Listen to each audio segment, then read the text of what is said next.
इस क्वेश्चन में हमें क्या गिवन है, for a given series the nth term is given by n square minus 2n।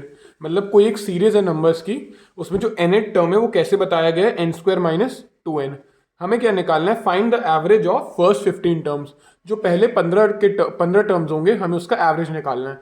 ठीक है, तो हमें जो बताया कि हमारा कोई भी अगर nth टर्म होता है तो उसको कैसे डिफाइन किया गया है, n स्क्वायर माइनस 2n। तो मैं ऐसे लिख सकता हूँ इसको, कोई भी हमारा टर्म है, मैं इसको ऐसे नोट डाउन कर सकता हूँ कि जैसे कोई भी हमारा टर्म है वो किससे गिवन है, हमें डिफाइंड है n स्क्वायर माइनस 2n से, n स्क्वायर माइनस 2n से डिफाइंड है। ठीक है, अब हमें इसका एवरेज निकालना है फर्स्ट 15 टर्म्स का। देखो अगर मैं n की वैल्यू डाल के देखूं, ठीक है, मैं n की वैल्यू अगर 1 डालता हूं तो ये कितना निकल के आएगा, 1 का स्क्वायर 1, 1 का स्क्वायर 1 माइनस 2 इंटू 1, तो 1 माइनस 2 माइनस 1 आ जाएगा, ये मेरा पहला टर्म आ गया।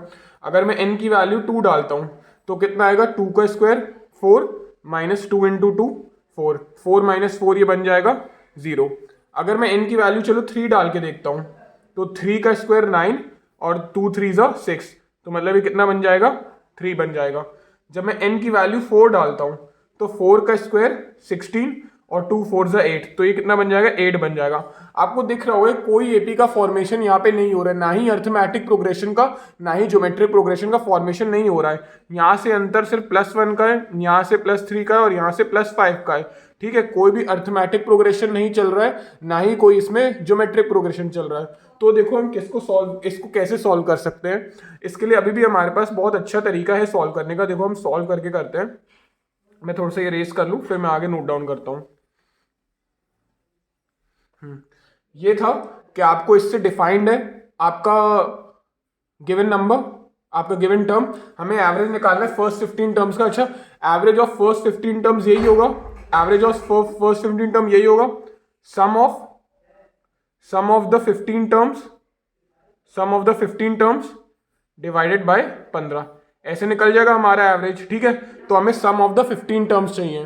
ठीक है, हमें सम ऑफ द 15 टर्म्स हमें कैलकुलेट करना है। ठीक है, तो सम ऑफ द 15 टर्म्स कैसे निकाल सकते हैं, हम n के बदले कहां तक की वैल्यू डालें, हम n के बदले 1 डालें, फिर 2 डालें, फिर 3, और ऐसे ऐसे n के बदले 15 तक की हमें वैल्यू डालनी पड़ेगी, तब जाके हमारा 15 टर्म्स का सम कैलकुलेट होगा। तो हम देखो क्या कर सकते हैं, जो tn है, कोई भी मेरा टर्म है, मैं इसको ओपन करके लिख लेता हूं, n स्क्वायर माइनस 2n, यह मैंने टर्म लिख दिया। अब देखो मेरे को इसका सब समेशन निकालना है, समेशन ऑफ टर्म्स 1 से लेके कहां तक, 15 तक मेरे को निकालना है। ठीक है, 1 से लेके 15 तक। तो मैं इसको कैसे लिख दूंगा, n स्क्वायर के बदले में डालूंगा 1 से लेके 15 तक, और फिर समेशन 2n में सब्सटीट्यूट करूंगा मैं 1 से लेके 15 तक। मैंने क्या कर दिया, जो हमें बताया गया था कि हम इस वे में इसको लिख सकते हैं, तो मैंने वैसे ही लिखा और उसका समेशन निकाल दिया है। 1 से लेके 15 तक वैल्यू सब्सटीट्यूट करूंगा और अलग अलग कर दिया, n स्क्वायर को अलग कर दिया और 2n को अलग कर दिया। अब जरा आप ध्यान से समझिए इसके आगे क्या होगा, समेशन tn, ये 1 से लेके 15 तक वैल्यू सब्सटीट्यूट होगी।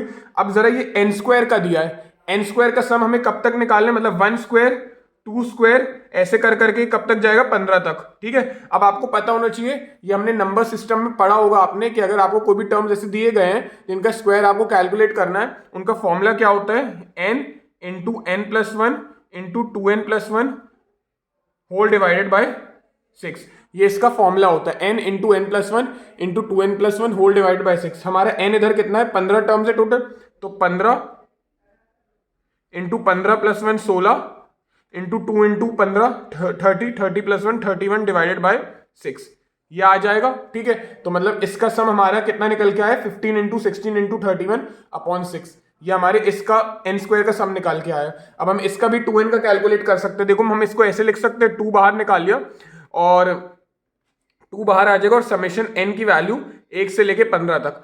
अब n का निकालने मतलब 1 प्लस 2 प्लस ऐसे ऐसे 15 तक ये चलता जाएगा।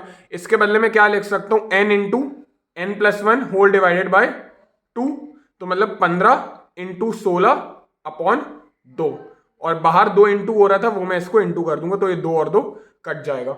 और मेरे को इनका क्या करना है, माइनस, मतलब इसका और इसका क्या कर देना है, माइनस कर देना है। ठीक है, हम इसको आगे सॉल्व करते हैं, हमें बस माइनस ही करना है। अब ये है, इसको पहले कैंसिल आउट करते हैं, 3 2 6, 3 5 15, 2 1 जा 2, 2 8 जा 16, 8 5 जा 40, 40 into 31, 40 into 31 minus 15 into 16, 15 into 16 आपका आ जाएगा 240, 240 इसकी वैल्यू आ गई। अब आप इसको जरा मल्टीप्लाई करेंगे तो 40 इंटू 31 कितना आ जाए,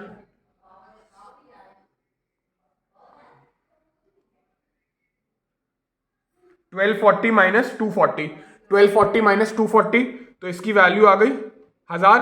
मतलब हमारा समेशन जो है 15 टर्म्स का, हमारा समेशन 15 टर्म्स का कितना निकल के आया, हमारे समेशन की वैल्यू जो हमें यहाँ पे डालना था सम ऑफ 15 टर्म्स, वो हमारा आ चुका है कितना, 1000। बस तो उसके बदले हम वैल्यू यहाँ पे सब्सटीट्यूट कर सकते हैं, सम ऑफ 15 टर्म्स हमारे निकल के आ चुका है 1000। हम यहाँ पे उसकी वैल्यू डाल देते हैं 1000।